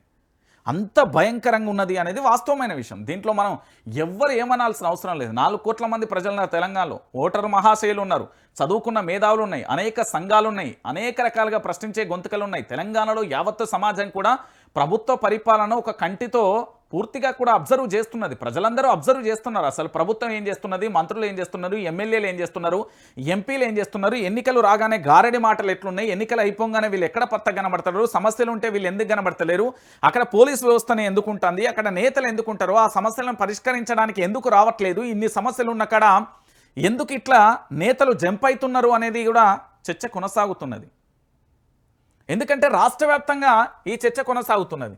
అయితే ఇంకొక విషయం ఏంటంటే, విష్ణువర్ధన్ రెడ్డి మీ అందరికీ తెలుసు కదా, ఒకసారి నేను ఉన్నంతకాలం కాంగ్రెస్ జెండా ఎగరనివ్వ, జూబ్లీహిల్స్లోనే నేను ఉన్నంత వరకు కాంగ్రెస్ జెండా ఎగరనివ్వనని మాజీ ఎమ్మెల్యే విష్ణువర్ధన్ రెడ్డి ఛాలెంజ్ చేశాడు. అది జరగబోయే సంఘటన. చరిత్రను మీరు ఎన్నిసార్లు అయినా చూడరు, ఓటర్ మహాశైలని ఎన్నిసార్లనైనా సర్వే చెప్పారు. దానితో పాటుగా ఓటర్ ఎన్ని ఫేక్ ఓటర్లనైనా సృష్టించండి, కానీ గెలుపును ఆపడం మాత్రం అసాధ్యం. ఎందుకంటే ప్రజలు విసికి వేసారిపోయారు. చినుకు పడితే హైదరాబాద్ నగరం ఎట్లుంటుందో తెలుసు, కాస్త చినుకుపడి వెలిసిన తర్వాత ట్రాఫిక్ ఎట్లుంటుందో తెలుసు. ట్రాఫిక్ సిగ్నల్ల దగ్గరనే ట్రాఫిక్ పోలీస్ వ్యవస్థ ఎంత దారుణం అంటే, ఆడ గ్రీన్ సిగ్నల్ పడ్డా కూడా ఆపి మరీ ఆ నెంబర్ ప్లేట్ చూసి పక్కకు జరుపుతున్నారు. వెనక ఆపద ఉండని ఏది ఉండని ఏం కథ, మనకి ఆఫీస్ టైం కానీ ఇంకేదన్నా కానీ పక్కకు జరుపుడే. ఎట్లా అంటే మాదే రాజ్యం మేము చెప్పిందే వేదం అన్నట్టుగా ఇక వేధించుడు పక్కకు తీసుకుపోయి, అది ఇంకో తారాస్థాయిలో ఉన్నది. చూడుర్రి, ఇది ప్రధానమైన ఎపిసోడ్. ఇక జూబ్లీహిల్స్కు సంబంధించి ఒక ఓనర్, అంటే జూబ్లీహిల్స్ ఓటర్ ఉంటాడు కదా, ఆయన ఏం చెప్పిండు ఒకసారి చూడు. జూబ్లీహిల్స్లో మరో ఓట్ చోరీ, వెంగళరావు నగరం డివిజన్లో ఒకే ఇంటి నెంబర్పై 27 ఓట్లు. లీస్ట్ చూసి షాక్ అయిన ఇంటి ఓనర్, ఈయన ఇంటి ఓనర్, ఆ ఇంట్లో ఉండేది కేవలం 3 ఓటర్ లిస్ట్లో ఉన్న వాళ్ళు ఎవరూ తనకు తెలియదని చెప్పిన పరిస్థితి కనబడుతుంది. అంటే ఒకసారి వెంగళరావు నగర డివిజన్కు సంబంధించి 125వ బూత్ నెంబర్లోని ఇంటి నెంబర్ 83191/369లో కేవలం ఇంటి నెంబర్తో పాటు మరో 2 మాత్రమే ఉంటున్నారు. కానీ అక్కడ ఏకంగా 27 ఓట్లు ఎట్లా వచ్చినాయని ఇంటి ఓనర్ కూడా అవాక్కయ్యే పరిస్థితి ఏర్పడింది. ఇంటి ఓనర్కు తెలియకుండానే ఎట్లా జరుగుతున్నది అనేది ఒక్కసారి మీరు ఆలోచించరు. జూబ్లీహిల్స్లో ఎంత దారుణంగా కూడా ఓటర్లకు సంబంధించి ఈయన ఇంటి ఓనర్, ఈయన తెలియకుండానే ఆయన ఇంటి మీదే 27 ఓట్లు ఉన్నాయట. ఇవన్నీ ఎప్పుడు వచ్చినాయి, ఏం కథ, అసలు ఎవరు వాళ్ళు, ఆయనే షాక్ అయిపోయాడు. అరే భయ్, ప్రభుత్వానికి సంబంధించి ఎన్నికల సంఘానికి సంబంధించి ఎన్ని రోజులు లేని ఇప్పుడు ఎక్కడి నుండి పుట్టుకొస్తున్నాయి, అంటే కాంగ్రెస్ పార్టీ తన భయంతో ఎట్లా అల్లాడిపోతుందో తెలుసా. మళ్ళా ఇంకొకటి జూబ్లీహిల్స్ ఎన్నిక అనేది మీరు తెలంగాణలో ఉన్న చాలామంది రాజకీయ నాయకులు కానీ అంచనా వేసే విశ్లేషకులు కానీ లైట్ తీసుకుంటున్నారేమో. ఎందుకంటే ఉప ఎన్నిక కదా ఎట్లనైనా గెలుస్తుంది. ఇక్కడ ఒక ట్విస్ట్ ఏంటంటే అదే జూబ్లీహిల్స్ నియోజకవర్గంలో రాష్ట్ర ముఖ్యమంత్రి నివాసం ఉంటున్నాడు. అదే జూబ్లీహిల్స్ ఎన్నికకు సంబంధించి రాష్ట్ర ముఖ్యమంత్రి తన కుటుంబ సభ్యులు దాంతోపాటు రాజకీయ నాయకులు ఆల్మోస్ట్ అందరూ కూడా అక్కడే నివాసం ఉంటున్నారు. వాళ్ళ నివాస యోగ్యమైన ప్రాంతాలు అవన్నీ. సో అక్కడ ఎన్నిక అనేది చాలా ప్రతిష్టాత్మకం. అక్కడ ఓడిపోతే తన యొక్క మూలాలే పోతాయి కదా రాజకీయంగా. కొడంగల్ నియోజకవర్గమా, మల్కాజ్గిరియా, కొండారెడ్డిపల్లెనా, ఇవన్నీ పక్కన పెడదాం. ప్రస్తుతం ముఖ్యమంత్రి నివాసం ఎక్కడ? జూబ్లీహిల్స్ ప్యాలెసే కదా. ఆ జూబ్లీహిల్స్ ప్యాలెస్లో ఓడిపోతే అరే తన చుట్టూ నివాసం ఉండే ప్రజలే చీకొడితే పరిస్థితి ఎంత దారుణంగా ఉంటుంది. ఇది ఇట్లున్నదా? ఇక దీంతో పాటుగా ఈ నకిలీ ఓట్లకు నిన్న పూర్తి స్థాయిలో కూడా వాళ్ళు ఎట్లా ఏంటిది అనేది చెప్పారు. ఇక ఇంకొక విషయం ఏంటంటే నిన్న మొత్తానికి మొదటి రోజు జూబ్లీహిల్స్ బైపోల్ నోటిఫికేషన్ విడుదల. మొదటి రోజు 10 నామినేషన్లు దాఖలు. ఈ నెల 21వ తేదీని చివరి తేదీ 21న తేదీ చివరి తేదీ 24న విత్డ్రా అంటూ కూడా చెప్పిన పరిస్థితి కనబడుతుంది. సో మొత్తానికి నిన్న 10 నామినేషన్లు దాఖలయ్యాయి. వీళ్ళందరూ కూడా జూబ్లీహిల్స్ నియోజకవర్గానికి సంబంధించిన అభ్యర్థులు తమ తమ నామినేషన్లు అయితే వేసిన పరిస్థితి కనబడుతుంది. చాలామంది నామినేషన్లు ఎన్నిక రాగానే చాలామంది నామినేషన్లు ఇస్తారు. కానీ ప్రజలు అల్టిమేట్గా అక్కడ టఫ్ ఫైట్ అంటే తల తారాస్థాయికి చేరే ఫైట్ ఇచ్చేది మాత్రం 2 పార్టీలే ఉంటాయి. 2 అభ్యర్థులే మాత్రమే ఉంటారు. సో ఫైనల్గా అది బీఆర్ఎస్ కాంగ్రెస్ మాదిరిగా మాత్రమే మారిపోతుంది తప్ప మళ్ళీ ఎవరు వచ్చినా కూడా అంత పెద్దగా హైలైట్ అయ్యే పరిస్థితులు కానీ మరే ఇతర పరిస్థితులు కానీ కనిపించవు అనేది వాస్తవమైన విషయం. ఇక దాంతోపాటు కాంగ్రెస్లో ఒక రచ్చ అయితే కొనసాగుతుందండి. దీన్ని ఏ విధంగా చెప్పాలి అంటే తెలంగాణ ప్రాంత ప్రజలందరూ కూడా ఒకసారి ఆలోచించండి. నిన్న నల్గొండ జిల్లాకు సంబంధించిన ఒక గొప్ప నేత తన ఆకస్మిక మరణం తర్వాత తన కుటుంబ సభ్యులకు కానీ అక్కడ ఉండే వాళ్ళందరికీ కూడా ఆ సంతాప సభకు సంబంధించి లేదా వాళ్ళందరికీ మద్దతు తెలిపే ప్రయత్నంలో భాగంగా వాళ్ళ కుటుంబ సభ్యులను ఓదార్చి ధైర్యం చెప్పే క్రమం అనుకోవచ్చు, లేదా వాళ్ళ కార్యకర్తలందరికీ మేము ఉన్నామనే భరోసాని ఇచ్చే ప్రయత్నం కావచ్చు, లేదా అక్కడికి వెళ్ళిన నేతలందరికీ సంబంధించి మనం చూసాం. ఓ పక్కన రాష్ట్ర ముఖ్యమంత్రి యనుమల రేవంత్ రెడ్డి, ఇంకో పక్కన నా వెనక కనబడుతున్న ఫోటో చూస్తున్నారు కదా. ఈ నేత గురించి మనం ఎక్కువగా చెప్పాల్సిన అవసరం లేదు. కోమటిరెడ్డి రాజగోపాల్ రెడ్డి. ఓ పక్కన సీఎం రేవంత్ రెడ్డి, ప్రభుత్వం అధికారంలో ఉంది, రాష్ట్ర ముఖ్యమంత్రిగా రేవంత్ రెడ్డి ఉన్నాడు, ఈ పక్కన రాజగోపాల్ రెడ్డి ఉన్నాడు. సీఎం అని ఎవరికి నినాదాలు ఇస్తారు? రాష్ట్ర ముఖ్యమంత్రి యనుమల రేవంత్ రెడ్డి. ఇక్కడ హైలైట్ ట్విస్ట్ ఏంటంటే రేవంత్ రెడ్డిని పక్కన పెట్టి ఈ రాజగోపాల్ రెడ్డికి సంబంధించి సీఎం అనే నినాదాలు హోరెత్తినాయి. తన అభిమానులు కావచ్చు, కార్యకర్తలు కావచ్చు. ఓ పక్కనే ముఖ్యమంత్రి, ఇటు పక్కన రాజగోపాల్ రెడ్డి. నెక్స్ట్ సీఎం రాజగోపాల్ రెడ్డి అనే తారాస్థాయిలో మీకు వీడియో సోషల్ మాధ్యమాలలో గట్టిగా కనబడుతుంది. రాజగోపాల్ రెడ్డి అకౌంట్లో కూడా ఉండాలి. ఎందుకంటే ప్రజలకు సంబంధించి అంటే వాళ్ళ కార్యకర్తలు కావచ్చు, వాళ్ళ నియోజకవర్గ ప్రజలు కావచ్చు, అక్కడుండే ఓటర్లు కావచ్చు, ఇంకెవరైనా కావచ్చు, సీఎం అనే నినాదాలు ఇవ్వడంతో అక్కడుండే నేతలందరూ కూడా తలదించుకొని వెళ్లాల్సిన పరిస్థితి ఏర్పడింది. ప్రజల పక్షాన పోరాటం చేస్తే సీఎం కాదు పీఎంనైనా చేస్తారు. అది ప్రజలలో ఉన్న గొప్పతనం. ఎందుకంటే RRRకు సంబంధించిన అలైన్మెంట్ విషయంలో రాజగోపాల్ రెడ్డికి పూర్తి స్థాయిలో సంపూర్ణమైన మద్దతు తెలుపుతూ తన ప్రజలకు మద్దతుగా నిలిచిండు. దాంతోపాటు ప్రభుత్వం మీద అస్త్రశస్త్రాలను అంటే ప్రశ్న అస్త్రాలతో సంధిస్తున్నాడు. ఇంకో పక్కన సోషల్ మాధ్యమాలకు సంబంధించి ఎవరైనా వాళ్ళకి ఇబ్బంది పెడితే వాళ్ళ పక్షాన నిల్చునే ప్రయత్నం చేసిండు. ఇంకోటి ఏంటంటే ప్రభుత్వానికి సంబంధించి 20 మంది ఆంధ్ర పెత్తందారి వ్యవస్థ ప్రభుత్వాన్ని నడిపిస్తుందని చెప్పాడు. మరో రకంగా చెప్పాలంటే కాంగ్రెస్ పార్టీలో ఉన్న మంత్రులు ఏ తారాస్థాయిలో సంపాదనలో మునిగి తేలుతున్నారో చెప్పాడు. ఇట్లా చెప్పుకుంటూ పోతే చాలా రకాలుగా కనబడుతున్న పరిస్థితి కనబడుతుంది. నాకు ప్రజల ప్రాణాలే ముఖ్యం, మద్యంతో అనేక కుటుంబాలు రోడ్డున పడ్డాయి, 30 ఏళ్లకే మద్యానికి బానిస అవుతున్నారు, పిల్లలను పోషించలేక తల్లులు ఆవేదన, విచ్చలవిడిగా మద్యం అమ్మద్దు, సాయంత్రం 4 గంటల నుంచి రాత్రి 8 గంటల వరకే అమ్మాలి. మునుగోడు నియోజకవర్గంలో వైన్ షాపులు టెండర్దారులకు ఎమ్మెల్యే రాజగోపాల్ రెడ్డి సూచన. ఇది వాస్తవమైన విషయం. మీరు ఏ గ్రామానికి వెళ్ళినా, ఏ పల్లెకి వెళ్ళినా, ఏ వాడకి వెళ్ళినా, ఏ ఇంటికి వెళ్ళినా, ఏ గడప దొక్కినా మంచినీళ్ళు అడిగితే దొరుకుతుందో లేదో కానీ ప్రస్తుతం ఉన్న ఈ జనరేషన్లో ప్రస్తుత కాలంలో మద్యం మాత్రం ఏర్లై పారుతుంది. అది సచ్చినా తాగుడే, పుట్టినా తాగుడే, నలుగురు కలిసినా తాగుడే, ఖాళీగా ఉన్న తాగుడే, ఉద్యోగం చేసినా తాగుడే. చాలా టూ మచ్గా అయిపోయింది. చాలా వరకు తెలంగాణలో మీరు అందరూ చూడండి, గుడి పక్కన బడి పక్కన ఎక్కడ చూసినా కూడా వైన్స్లు కోకొల్లలుగా కనబడతాయి. ఇంకా భవిష్యత్తులో జరిగే ప్రయత్నం ఏంటంటే ఈ బీర్ ఫ్యాక్టరీలు కానీ లేదా మందు తయారీ పరిశ్రమలు కూడా బ్రిస్లరీస్కు సంబంధించి జిల్లాల వారీగా కూడా ప్రారంభోత్సవం చేసే అవకాశాలు ఉన్నాయనే వార్త కూడా వినబడుతుంది. ఇక దీనివల్ల యువతకు ఎంత కత్తి మీద సామలా మారిపోతుందో మీరు అందరూ కూడా ఆలోచించాల్సిన విషయం. రాజగోపాల్ రెడ్డి చెప్పే మాట అది భవిష్యత్తు తరాలకు ఆలోచించాల్సిన విషయం. ఎందుకంటే మద్యం ఏరులై పారడమే కాకుండా మద్యంతో అనేక జీవితాలు కూడా ఆగమవుతున్నాయి. గతంలో ఇదే తెలంగాణలో సారా మీద హుక్కుపాదం మోపడానికి కేసీఆర్ అనేక రకాలుగా ప్రయత్నం చేసి సక్సెస్ఫుల్ అయిపోయాడు. కానీ ఇతర రాష్ట్రాలు కానీ ఇతరంగా చాలా చోట్ల చూడండి, మీరు ఇతర రాష్ట్రాలలో వేరే వేరే ప్రాంతాలలో చూడండి, మద్యం వల్ల యువత ఎంత పెడదారి పడుతున్నది, బైక్ యాక్సిడెంట్లు ఎన్ని అవుతున్నాయి, మద్యం మత్తులో జరుగుతున్న అఘాయిత్యాలు ఏంది, మద్యం మత్తులో జరుగుతున్న ప్రతిదీ కూడా మీరు ఒకసారి ఆలోచించండి. ఈ మద్యాన్ని బహిష్కరిస్తాం, మద్యాన్ని పూర్తి స్థాయిలో నిర్మూలన చేసి మద్యాన్ని పూర్తిగా ఎక్కడికక్కడ నిర్మూలించాల్సిన ప్రభుత్వం మొత్తం మద్యం మీదనే నడుస్తుంది. తెలంగాణలో ప్రభుత్వం ఎట్లా నడుస్తుందంటే ఇజ్జత్ పోయే మాట ఇది. కేవలం మద్యం మీద మాత్రమే ఇక్కడ తెలంగాణ ప్రభుత్వం నడుస్తున్నది. మిమ్మల్ని ప్రజలారా, మీరు తీసుకునే ఉచితాలన్నీ కూడా ఎవరో ఒకరు తాగే పైసలు ఇస్తే మీకు అందుతున్నాయి. మిమ్మల్ని కించపరచాలని కాదు, ఇది నిజం. మద్యం మీద మాత్రమే ప్రభుత్వాలు నడుస్తున్నాయి. పరిశ్రమల నుండి వచ్చే ట్యాక్స్లో లేకపోతే ప్రభుత్వం నుండి పన్నులో ఇతరత్ర ద్వారా ప్రభుత్వాలు నడవట్లే. ఇక్కడ ప్రభుత్వం కేవలం మద్యం మీద నడుస్తున్నాయి. ఆ మద్యం మీద యుద్ధం చేయాల్సిన బాధ్యత కూడా ప్రజలపైనే ఉండేది.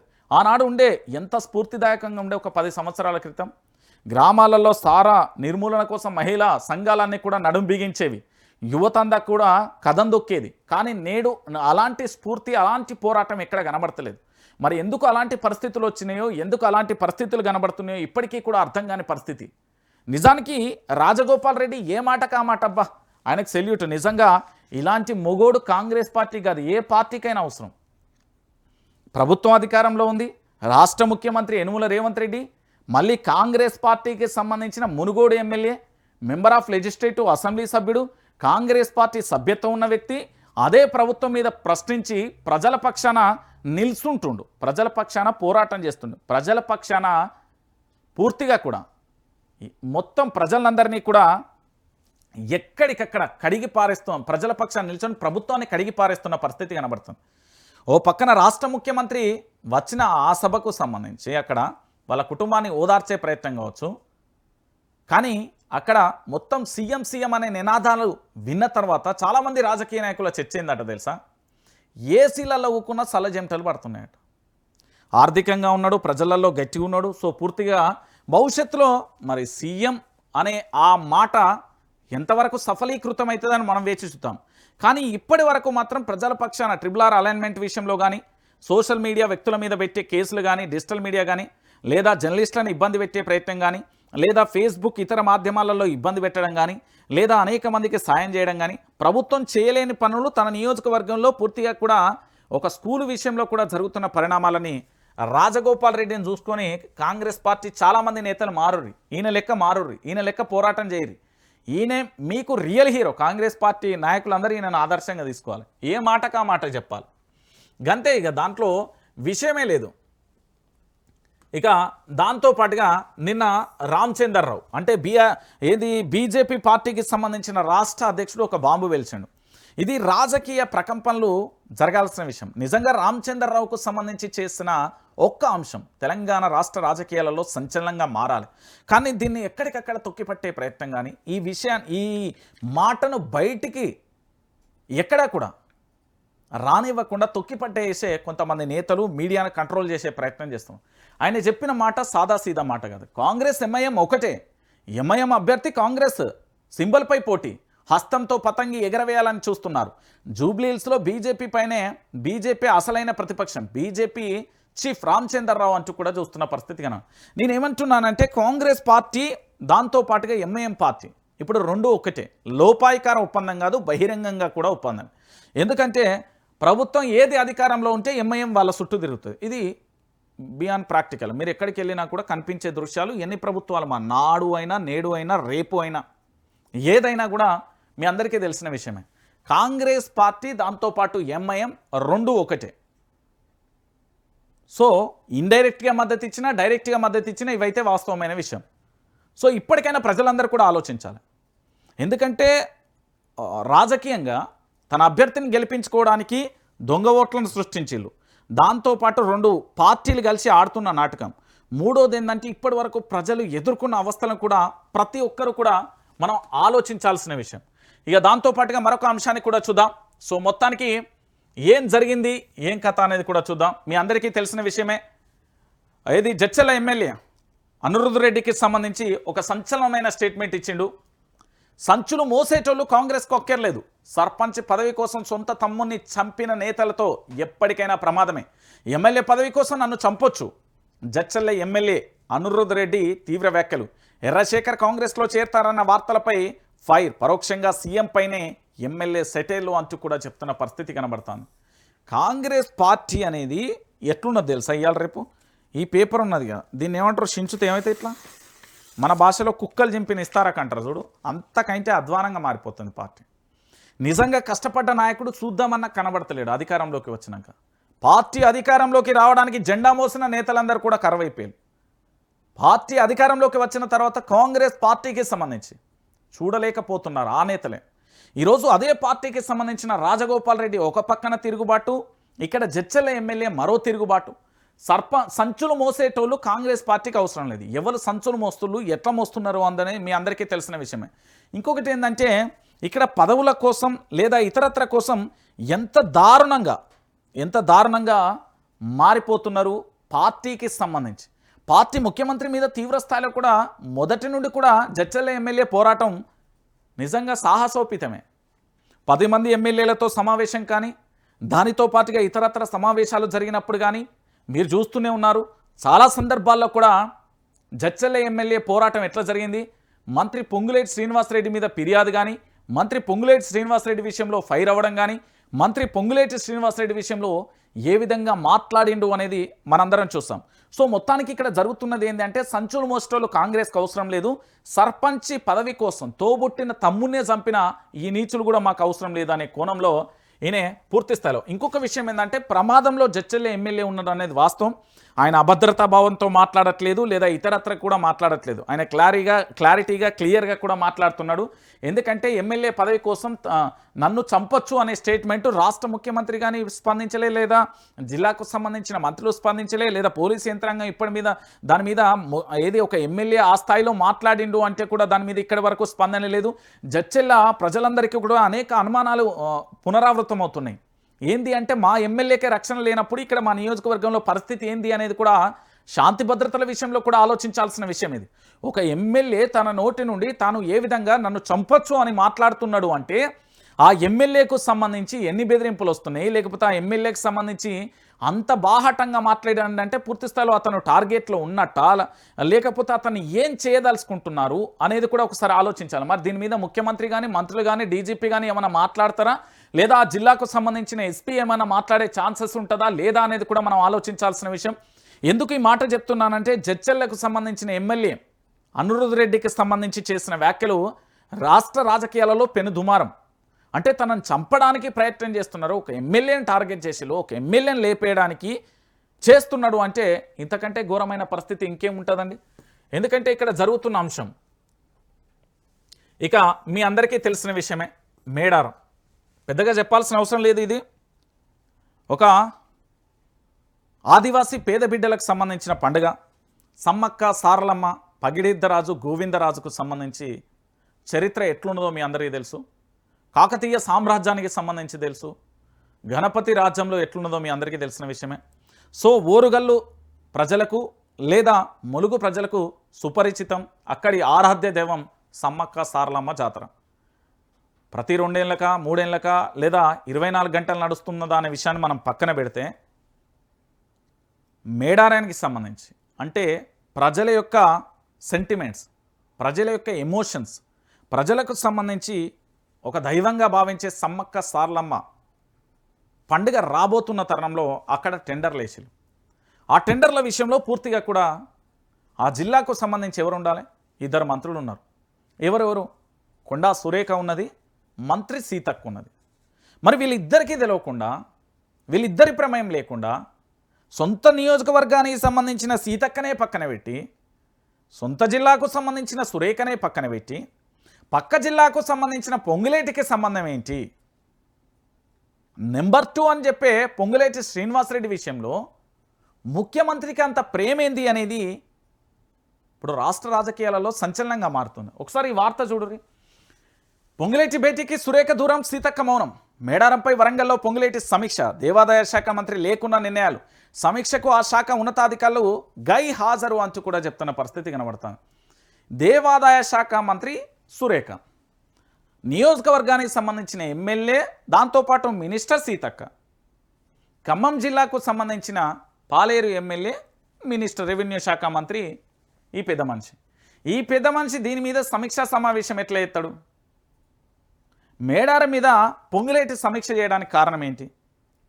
అంతర్గత విభేదాలు ఎంత తారాస్థాయికి చేరినాయో మీ అందరికీ తెలుసు. కరోనా సమయంలో సీతక్క చేసిన సేవలు కానీ, లేదా వరంగల్లో పూర్తి స్థాయిలో కాంగ్రెస్ అధికారంలోకి రావడానికి కొండా సురేఖ చేసిన ప్రయత్నాలు కానీ, లేదా కేసీఆర్ కోపం మీద వచ్చి పొంగులేటి పూర్తి స్థాయిలో ఎన్ని వందల కోట్లు ఎన్ని లక్షలు వంచిండు అనేది ప్రజలకు తెలిసిన మాట. కానీ ఓరుగల్లు మీద కన్నేసిండు పొంగులేటి. ఇప్పటికే సీతక్కకు సంబంధించిన నియోజకవర్గంలో అనేక టెండర్ల విషయంలో ఆయన జోక్యం చేసుకున్నాడు. దేవాదాయ శాఖ మేడారానికి సంబంధించిన పనులలో పొంగులేటి జోక్యం చేసుకున్నాడు. సో సొంత నియోజకవర్గానికి సీతక్కకు సంబంధించి మొండి చెయ్యి, ఆ జిల్లాకు సంబంధించి ఆ శాఖకు సంబంధించిన మంత్రి విషయంలో అదే జరుగుతున్న విషయం. సో పొంగులేటి సమీక్షా సమావేశం ఎందుకు పెట్టిండు?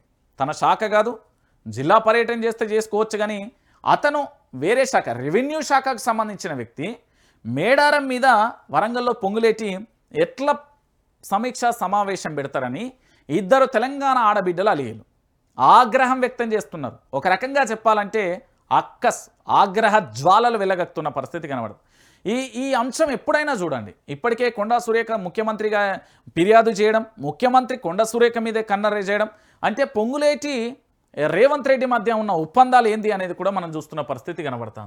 సో మొత్తంగా ఈ మౌనం, ఈ దూరం ఎంతవరకు వెళ్తుంది, వీళ్ళిద్దరి మధ్య పంచాయతీ ఎంత తారాస్థాయికి చేరుతుంది, ఇందులో రాజీనామాల వరకు వెళ్ళే ఛాన్స్ ఉన్నది అనేది మరికొందరు కూడా చెప్తున్న పరిస్థితి కనబడుతుంది.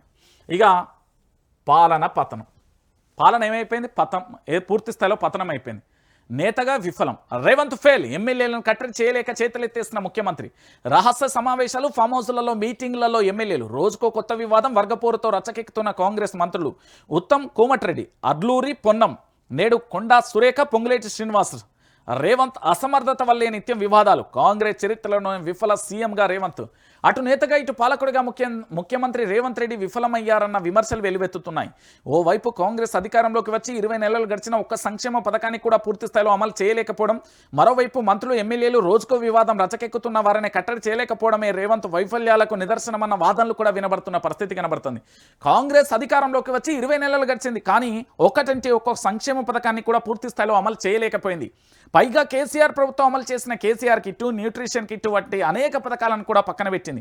ఎన్నికల సమయంలో ఇచ్చిన 420 హామీల సంగతి సరే, దీంతో పాలకుడిగా సీఎం రేవంత్ రెడ్డి పతనమయ్యారు. నాయకుడిగా చూసినా కూడా విఫల ముద్ర కనిపిస్తుంది. ఎమ్మెల్యేలను, మంత్రులను సమన్వయం చేయలేకపోతున్న పరిస్థితి కూడా కనబడుతున్న విషయం మనందరికీ తెలిసిన విషయమే. సో ముఖ్యమంత్రిగా Yanamala Revanth Reddy success of fail అనేది అందరికీ తెలిసిన విషయం.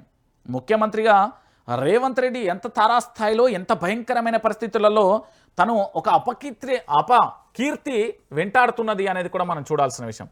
ఇక్కడ ఈ విషయాన్ని చూద్దాం. తెలంగాణలో ఓ పక్కన జడ్చర్ల ఎమ్మెల్యేకు సంబంధించిన అనిరుద్ రెడ్డికి సంబంధించిన వివాదం, ఇంకో పక్కన రాజగోపాల్ రెడ్డి, ఇంకో పక్కన అడ్లూరికి సంబంధించి పొన్నం పంచాయతీ, ఇంకో పక్కన ఉత్తమ్, దాంతోపాటు కోమటిరెడ్డి పంచాయతీ, ఇప్పుడు కొండా సురేఖ పొంగులేటికి సంబంధించి, దాంతోపాటు సీతక్క మౌనం. ముఖ్యమంత్రి రేవంత్ అందరినీ కూడా కట్టడి చేయలేకపోతున్న అంశాన్ని మనం చూస్తున్నాం. ప్రభుత్వం అంటే సమిష్టిగా ఉండి మేస్త్రి పరిపాలన చేసి గుంపు మేస్త్రి పాలన ఉండాలి అని చూసుకున్న మన ముఖ్యమంత్రికి మొండి చేయి కనబడుతుంది. ఆదిలోనే పరాభవం ఎదురైన పరిస్థితి కనబడుతుంది. ఎందుకంటే 10 మంది ఎమ్మెల్యేలకు సంబంధించి పూర్తిగా కూడా వాళ్ళు పార్టీ మారగానే సుప్రీంకోర్టుకు సంబంధించి ఇక్కడ స్పీకర్కు సంబంధించిన నిర్ణయాలు మనం చూసాం.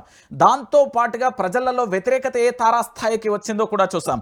దాంతోపాటు నేతలకు సంబంధించి ఇప్పుడు ఏంది కాంగ్రెస్ పార్టీకి సంబంధించి వాళ్ళ మధ్యనే పంచాయతీ ఏ తారాస్థాయిలో కూడా మారిపోయిన పరిస్థితి కూడా చూసాం. ఈ వివాదాలన్నీ కేర్ ఆఫ్ అడ్రస్గా మారడంతో తెలంగాణలో కాంగ్రెస్ ప్రభుత్వం అధికారంలో ఉందా అసలు లేదా అన్న అనుమానాలు కూడా ప్రజలలో వ్యక్తమవుతున్న తరుణం కనబడుతుంది. మరి ఈ విధంగానే ముందుకు కొనసాగితే రేపు భవిష్యత్తు పరిస్థితి ఏంది? ఈ తెలంగాణలో నేతలు కొట్టుకుంటే మరి ప్రజలకు చేయాల్సిన సంక్షేమ పథకాలు ఏంది? దాంతోపాటు ప్రజలకు చేయాల్సిన అభివృద్ధి ఏంది? అవన్నీ పక్కన పెట్టి నేతలు కొట్టుకోవడాలు, తిట్టుకోవడాలు, ఆరోపణలు చేసుకోవడాలు, నువ్వెంత అంటే వర్గపోరు చేసుకుంటూ పోతే ప్రజలను ఎన్ని రకాలుగా ఇబ్బందులు పెడుతున్నారో అనే విషయాన్ని మరి ఈ విషయంలో ఇప్పటికైనా ఏమైనా సమాధానం దొరుకుతుందా లేదా అనే విషయాన్ని కూడా మనం చూడాల్సిన పరిస్థితి ఏర్పడుతుంది. ఇదే నిత్యం వివాదాలతో ముఖ్యమంత్రి ఇట్లనే ఉంటే ఆల్రెడీ పాలన చేతులెత్తేసిల్లు నేతగా కూడా కథమైపోయిన పరిస్థితి కనబడుతుంది. రేవంత్ ఎంత తారాస్థాయిలో కూడా ఎదిగిండో అంత తారాస్థాయిలో కూడా తన యొక్క రాజకీయ అస్తిత్వాన్ని కోల్పోయే ప్రమాదం ఉంది. ఇప్పుడు అష్టదిగ్బంధంలో రేవంత్ రెడ్డి ఉండడం కాదు, అష్టదిగ్బంధంలో కాంగ్రెస్ పార్టీ ఉంది. ఆగమైపోతుంది, అల్లాడిపోతుంది. ఇన్నాళ్ళు సముద్రంగా ఉన్న కాంగ్రెస్ పార్టీ ఇప్పుడు ఏమైపోయిందంటే ఒక ఆర్టిఫిషియల్ టబ్లో పూర్తి స్థాయిలో కూడా అలా నీళ్లు పోసి అన్ని చేపలను తాబేళ్ళను వేసినట్టు గిల్ల కొట్టుకుంటున్న పరిస్థితి. కానీ ఒక రకంగా డైరెక్ట్గా చెప్పాలంటే కాంగ్రెస్ పార్టీకి చెరువులో ఉండాల్సిన శాప ఒడ్డుకచ్చి ఎట్లా కొట్టుకుంటుందో ఇప్పుడు ప్రభుత్వాన్ని కాపాడుకోవడానికి ముఖ్యమంత్రి అట్లా అల్లాడిపోతున్నారు. ఎందుకంటే ఎవరు చెప్పిన మాట వినే పరిస్థితుల్లో లేదు. జూబ్లీహిల్స్ ఎన్నికలకు సంబంధించి కూడా మీరు చూసుకోరు. ఒక పక్కన పీజీఆర్కు సంబంధించి నవీన్ యాదవ్ చేసిన విమర్శలు కానీ, దాంతోపాటు అక్కడ అంజన్ కుమార్కు సంబంధించిన వివాదం కానీ, మంత్రులు వెళ్ళి వాళ్ళను బుజ్జగించే ప్రయత్నం కానీ, దాంతోపాటు ఓటర్లందరూ కూడా వీళ్ళకు స్పందించకపోవడం కానీ, దీంతో ఏమీ చేయలేని పరిస్థితులలో ఏం చేస్తున్నారు దొంగ ఓట్లను సృష్టించడం కానీ, ఇంకో పక్కన పూర్తిగా కూడా రేవంత్ రెడ్డి వైఫల్యం కానీ ఇవన్నీ కూడా జరుగుతున్న విషయాలు మనం చూస్తున్నాం. సో భవిష్యత్తులో పరిణామాలు ఎంత తారాస్థాయికి మారబోతున్నాయి అనేది కూడా చూడాల్సిన పరిస్థితి కనబడుతుంది.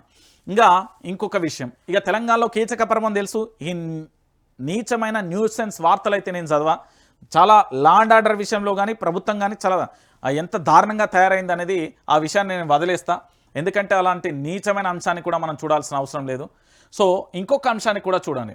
ఇక బిల్డర్లు ఖబర్దార్, ఎప్పటికైనా ఎక్కడికైనా కూల్చి పారేస్తాం, నోటీసులు ఇవ్వాల్సిన అవసరమే లేదు. కొత్త నిర్మాణాలపై స్పెషల్ ఫోకస్ పెట్టాం, పాత అనుమతులకు కూడా పరిశీలిస్తున్నాం. సీఎంకు రియల్ ఎస్టేట్ అనుభవం ఉంది, అక్రమ లేఅవుట్లు జరుగుతున్నాయేమో చెప్పారు. అయితే ముఖ్యమంత్రి చెప్పినట్లుగా మేము చేస్తున్నాం. హైడ్రా కమిషనర్ రంగనాథ్ హెచ్చరిక, ఇష్టం వచ్చినట్లుగా రేట్లు పెడితే ఎవరు కొంటారు? రేట్లు తగ్గించండి, అమ్మకాలు పెంచుకోండి. ఇది ఏం లేదండి, ఎప్పుడైనా కూల్చేస్తాం. నిజంగా హైడ్రాకు దమ్ము ధైర్యం ఉంటే నేను చెప్తున్నా, గా దుర్గం చెరువు దగ్గర గా ఫామ్ హౌజులు కేకే మహేందర్ రెడ్డి, పొంగులేటి శ్రీనివాసరెడ్డి, వివేక్ కాకై ఇట్లా చెప్పుకుంటూ పోతే చాలా లిస్ట్ ఉన్నాయి. ఫస్ట్ వాటిని కూల్చోరు. గిబర్దార్ అనేది ఈ డైలాగులు వద్దు మా దగ్గర. మీరు చేయదలుచుకున్నది ఏందో చేయరు, ఏం లేదు. ఇప్పుడు ఇట్లా స్టేట్మెంట్ ఇవ్వడం వల్ల వాళ్ళందరూ కూడా ముఖ్యమంత్రికి మధ్యలో ఉన్న ఒక మనిషిని కలుతారు. ఆ బ్రోకర్ ఏం చేసుకోబోతాడు? పూర్తి స్థాయిలో ఇన్ని ముడుపులు ఇస్తే చల్లబడిపోతుంది. అంతే, అంతకుమించి ఏముంటుంది? నిజంగా పేదల ఇల్లు కూర్చలేదండి. వీళ్ళు హైకోర్టు పోయి సుప్రీంకోర్టు పోయి వీళ్ళు స్టేలు తెచ్చుకున్నారట, వాళ్ళని ఏమనద్దట. మరి పేద ప్రజలే స్టేలు లేవు, ఎన్ని లేవు మీ కళ్ళ ముందు? ఎన్ని గణమల్లే. నేను మళ్ళీ చెప్తున్నా, హైదరాబాద్కు సంబంధించిన ఓటర్లు జూబ్లీహిల్స్ ఎన్నికలలో ఓటు వేయాలంటే గిసోంటి సంఘటనలు అన్నీ గుర్తు తెచ్చుకోరు, లేకపోతే ఆగమైపోతాం, మనం అడివైపోతాం. ఈరోజు తెలంగాణలో జరుగుతున్న వికృతమైన పాలన చూస్తూ ఉంటే దారుణంగా మారిపోయిన పరిస్థితి కనబడతాను. అంతకుమించి ఇంకేముంటుంది?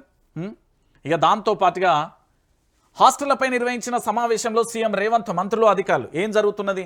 మంత్రులకు సీఎం క్లాస్, మీడియాకు ఎక్కద్దు, అనుమానాలు అపోహాలు ఉంటే నాతో మాట్లాడని, ఏదైనా ఇబ్బంది ఉంటే మాతో చెప్పండి, వివాదాలకు పులి స్టాప్ పెట్టండి. మినిస్టర్లకు ముఖ్యమంత్రి సున్నిత హెచ్చరిక, వివాదాల నేపథ్యంలో స్వయంగా ఫోన్లు. అయిపోయింది ప్రభుత్వం. మీకు ఒక విషయం అర్థమైతలేదు, ముఖ్యమంత్రి మాట మంత్రులు వినే ఛాన్స్ లేదు, మంత్రుల మాట ఎమ్మెల్యేలు వినే ఛాన్స్ లేదు, ఎమ్మెల్యేల మాట నేతలు వినే ఛాన్స్ లేదు, నేతల మాట ఓటర్లు వినే ఛాన్స్ లేదు. మీకు ఇక్కడ ఆర్డర్ వైజ్ చూడుర్రి, ఏది ఏమనుకున్నా కూడా ప్రభుత్వం ఎంత దారుణంగా పడిపోయింది, ఎట్లా పడిపోయింది అని చెప్పడానికి ఒక నిదర్శనమైన మీకు ఇక్కడ కనబడుతున్న దృశ్యాలను మీరు అందరూ కూడా చూడండి.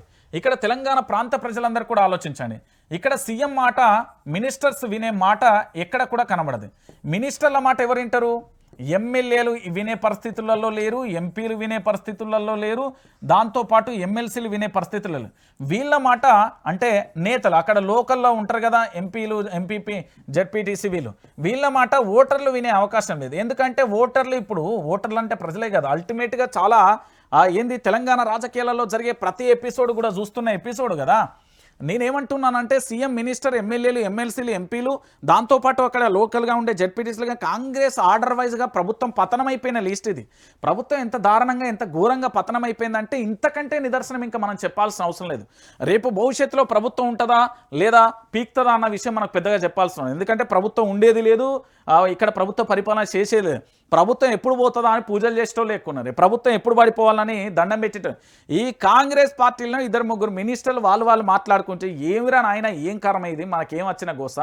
ప్రజలు చీకొట్టే పరిస్థితికి వెళ్ళిపోయింది, ప్రజలు తూ అనే పరిస్థితికి ఎందుకు మారిపోయింది అంటే ఇక్కడ మంత్రులకు ఎక్కడన్నా క్లాస్ ఇస్తారండి, ఏమైనా స్కూల్లో లేకపోతే కాలేజీలో. ముఖ్యమంత్రి ఏదైనా సమీక్ష సమావేశం చేస్తే ప్రజలకు మనం ఎంత చేరువలో ఉన్నాం, ఎంత అభివృద్ధి జరుగుతుంది, ఇంకేం కావాలి, ఎలా చేయాలి అనే కోణంలో వెళ్లాల్సింది పోయి అవన్నీ కూడా జరిగే పరిస్థితులు కనబడతలేవు కదా. ఇంకేముంటుంది? ఇక మన మీడియాతో పొంగులేటి మాట్లాడుతున్నారు, ఒకసారి చూడుర్రి ఆయన ఏం చెప్పిండంటే, నాపై ఫిర్యాదు చేయడానికి ఏముంది, నేనేంటో అందరికీ తెలుసు. ఈడీ కేసు విషయంలో అందరికీ తెలుసు. నాపై మంత్రులు కంప్లైంట్ చేస్తారంటే నమ్మడం లేదు. 70 కోట్ల కాంట్రాక్ట్ వర్క్ కోసం తాపత్రయపడే అవసరం నాకు లేదు. సీతక్క, సురేఖ, సమ్మక్క, సారలమ్మలు వారితోనే కార్యక్రమాలకు హాజరవుతా. మంత్రి పొంగులేటి శ్రీనివాసరెడ్డి. సరే, మా సీతక్క, సురేఖ వాళ్ళిద్దరు చూసుకుంటారు, నువ్వెందుకు అంటున్నా నేను. నువ్వు ఖమ్మం రెవెన్యూ శాఖ మంత్రి, అటుపో. మా వరంగల్ జిల్లాతోని, ములుగు జిల్లాతో నీకేం సంబంధం? ఒకసారి చెప్పు, దానికి సంబంధించి చెప్పు. అయినా నాపై ఫిర్యాదులు చేయడానికి ఏముంది, అధిష్టానానికి ఎవరు ఫిర్యాదు చేసే ఛాన్స్ లేనేలేదు. నేనేంటో అందరికీ తెలుసు తెలంగాణలో. కాంట్రాక్టరా, నెంబర్ 1, నెంబర్ 2, నెంబర్ 3, సీఎమ్మా, లేకపోతే పీఎమ్మా, డిప్యూటీ సీఎమ్మా, లేకపోతే షాడో ముఖ్యమంత్రి, లేకపోతే ఈడీ రైట్స్ జరిగితే ఏం దొరికినాయి, ఏం కథ, లిఫ్ట్లో ఎవరిని కలిసిళ్ళు, ఎవరికి నమస్తే విచ్చిళ్ళు అందరికీ తెలుసు. తెలంగాణలో నీ చరిత్ర తెలియంది ఎవరికి? అందరికీ తెలిసిన విషయంలో అతి త్వరలోనే కూడా అన్నీ తెలుస్తాయి. ఇక్కడ తెలంగాణలో ఏం జరుగుతున్నది, ఏం కథ అనేది అందరికీ తెలిసిన విషయం. ఇక దాంతోపాటు ఈ హెటిరో సంగతి చాలా దారుణంగా ఉన్నది.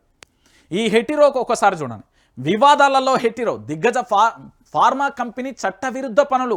మొన్న కెమికల్ వ్యర్థాలతో చెరువులు కలుషితం, నిన్న భూమి కబ్జాల పర్వం, నేడు కెమికల్ డ్రమ్ముల అమ్మక అక్రమ నిల్వలు.